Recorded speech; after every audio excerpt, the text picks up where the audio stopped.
Nous voilà à nouveau pour la suite de nos histoires qui concernent le bulletin missionnaire. Aujourd'hui, nous allons entendre celle d'Adolphe Montero qui a 40 ans. Le titre du bulletin cette semaine est Emprunter le nouveau chemin. Je vous rappelle que nous sommes dans la division de l'Asie du Pacifique Sud. Vous vous rappelez peut-être, la semaine dernière, nous avons parlé d'Adolphe. Adolphe avait rencontré Mario qui était venu dans son village pour parler de l'évangile, pour parler de Jésus et de ce qu'il avait fait pour lui. Et voilà qu'Adolphe avait accepté le message que Mario était venu propager dans ce village. Et Adolphe fait partie des premiers à, avoir accepté ce message et il s'était fait baptiser. Et aujourd'hui, nous avons donc l'histoire d'Adolphe, donc la suite de ses aventures par rapport à sa nouvelle naissance. Il nous dit, j'aimais mon église dans le village de Kodo au Timor oriental. J'assistais au service d'adoration. Tous les dimanches, j'allais à chaque réunion de prière et je participais à toutes les activités de l'église.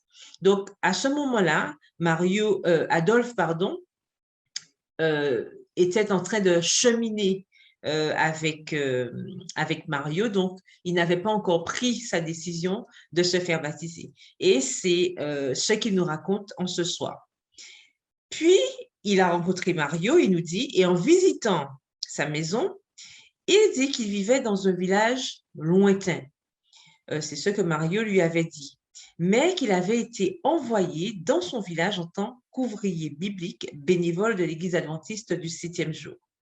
Il n'avait jamais entendu parler de cette église.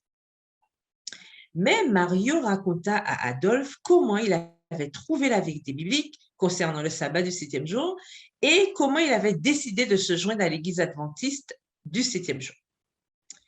Il ouvrit sa Bible et parla du vrai jour du Seigneur. Il dit que ce jour, en fait, était le samedi et non le dimanche. Et Adolphe dit qu'il vit des preuves dans la Bible que le sabbat est le 7e jour et que le dimanche est le premier jour. Donc, il a commencé à prier sincèrement et il a demandé à Dieu s'il devait continuer sur son ancienne voie ou garder le premier jour comme saint. Est-ce qu'il devait suivre la nouvelle voie ou garder le 7e jour comme saint? Seigneur, a-t-il dit, est-ce que l'ancienne méthode est bonne ou la nouvelle méthode? Il a prié 3 jours de suite et il nous dit qu'un jour il fit un rêve. Ça se passait pendant la nuit. Et devant lui, il y avait 2 chemins, un ancien chemin et un nouveau chemin.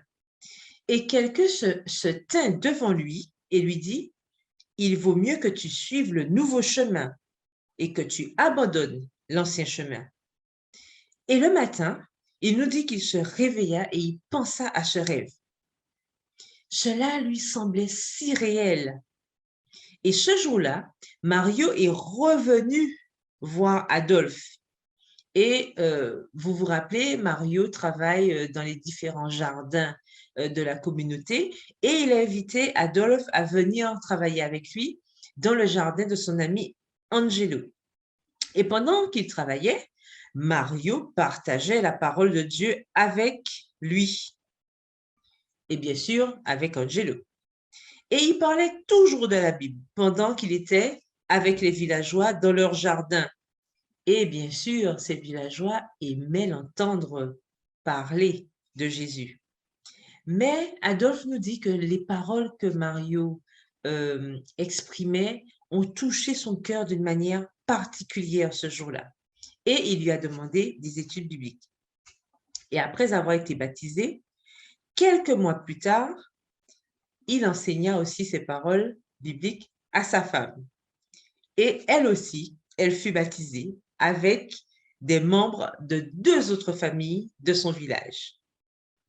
La vie n'a pas été facile depuis que nous sommes joints à l'église, nous dit-il, surtout à l'église adventiste.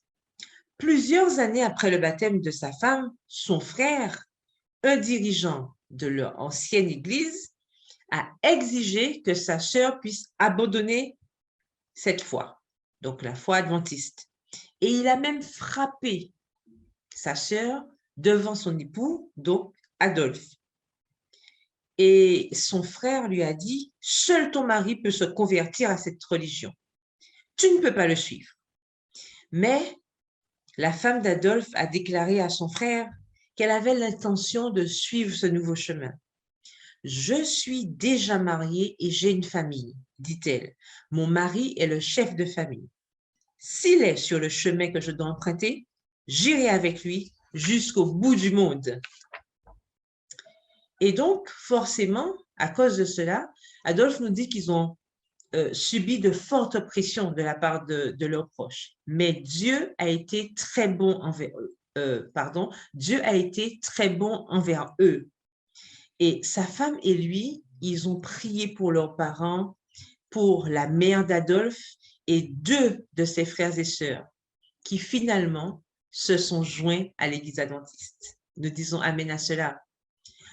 Je n'ai pas beaucoup d'argent pour soutenir l'Évangile par mon travail d'agent de sécurité, nous dit Adolphe, mais j'ai l'énergie de partager la vérité avec les autres. Emmener des âmes à Jésus est mon devoir et ma responsabilité, parce que je sais que chaque âme est très précieuse aux yeux de Dieu. Et il nous dit, je dis à toutes les personnes que je rencontre que Jésus les aime vraiment et veut les sauver. Et je pense qu'en fait, c'est le rôle de chacun d'entre nous. Et j'espère bien que nous le faisons autant que possible et à chaque opportunité. Et on nous précise que nous devrions prier, en tout cas continuer à prier pour les adventistes du village de Kodo. Prions pour qu'ils puissent partager l'évangile avec les villages voisins. Prions aussi pour la seule école adventiste dans la lointaine capitale du Timor oriental, Dili, où les enfants du village pourront étudier en restant dans un dortoir construit avec l'aide de l'offrande du 13e sabbat de ce trimestre. Et dans la rubrique culturelle du jour, on nous apprend simplement que la monnaie utilisée au Timor oriental est le dollar américain. Donc, nous continuons à prier pour cette région du monde, continuons à prier pour les missionnaires qui font un travail formidable par la grâce de Dieu. Prions pour que l'Esprit puisse continuer à toucher ces personnes et que chaque jour, d'autres puissent s'ajouter à son peuple. Que l'Éternel vous bénisse. Bon sabbat à tous et je vous dis à bientôt pour de nouvelles histoires. Au revoir.